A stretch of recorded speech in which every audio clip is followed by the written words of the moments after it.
120 secondes, l'invité de la rédaction. La 34e édition des Journées littéraires de Soleure s'est tenue ce week-end et le succès a été au rendez-vous puisque 12 500 amateurs de littérature suisse ont fréquenté la manifestation, que ce soit pour participer à des ateliers, pour écouter des lectures ou pour rencontrer l'un ou l'autre des nombreux auteurs présents. Yves Beck, bonjour. Bonjour.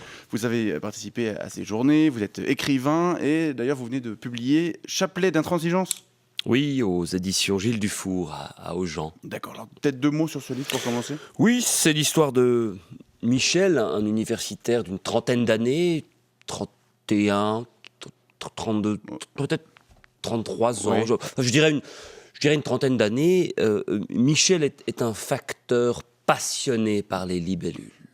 Un jour, il décide d'aller quotidiennement vomir sur son balcon, d'abord dans une sorte de bac prévu à cet effet, et même, c'était un mardi, je crois, dans une plaque à gâteau.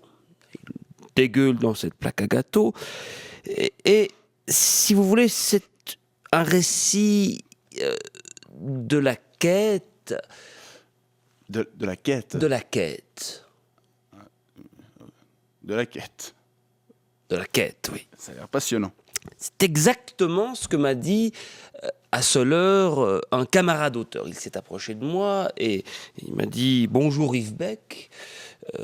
Je lui ai répondu « Bonjour Alexis Mallet-Rambaud » car il s'agissait de Alexis Mallet-Rambaud. Et là-dessus, de but en blanc, Alexis Mallet-Rambaud me dit « De quoi parle votre livre, Yves Beck ?» Alors je lui dis « C'est l'histoire de Michel ».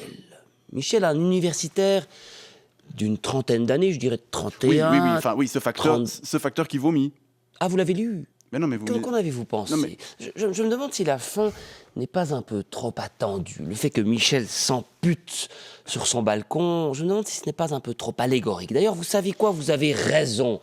Vous avez raison, Jean-Luc Léman. Je vais d'ailleurs appeler immédiatement le directeur des éditions Gilles Dufour à Augent, Gilles Dufour, donc, pour lui demander de détruire le stock de Chapelet d'intransigeance, et je vais tout recommencer. Vous avez raison, vous avez totalement raison. Beck, j'aimerais bien qu'on parle des Journées littéraires de Soleure. Oui.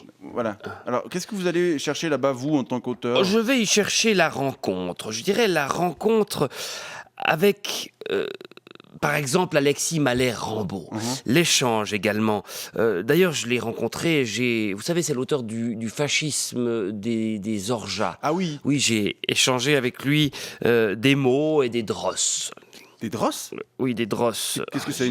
On n'est pas là. Ah, mince. Nous sommes passionnés de drosses avec Alexis Mallet-Rambaud. La drosse, c'est cette espèce de cette petite chaîne par laquelle est mue la barre du gouvernail. Alexis Mallet-Rambaud et moi-même sommes passionnés, mais passionnés par les drosses. J'en possède 8000 dans mon jardin, dans mon galetas, dans mon bateau.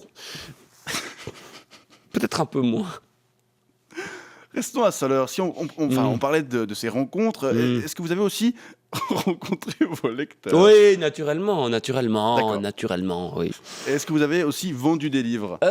Attendez, je réfléchis avec mes lunettes. Non. Non, je ne crois pas, non. En revanche, je crois qu'Alexis Mallet-Rambaud... Non, je pense à Franck Zolti. Lui, je crois qu'il en a vendu un. Mais je ne suis pas certain. Vous savez quoi? Je vais l'appeler pour lui demander. Non, c'est pas nécessaire. Si. Ça ne me dérange pas du tout de l'appeler. Mais... Ça ne me dérange pas, entendons-nous, de l'appeler. Voilà. Il adore parler de son travail, surtout lorsque celui-ci est couronné par le succès commercial. On n'a plus le temps, Yves Beck. Merci beaucoup d'être passé nous voir ce matin. Je rappelle que vous êtes auteur. Et ciao, sono Yves Beck. Il Frank Zolti est qui? Bonne journée.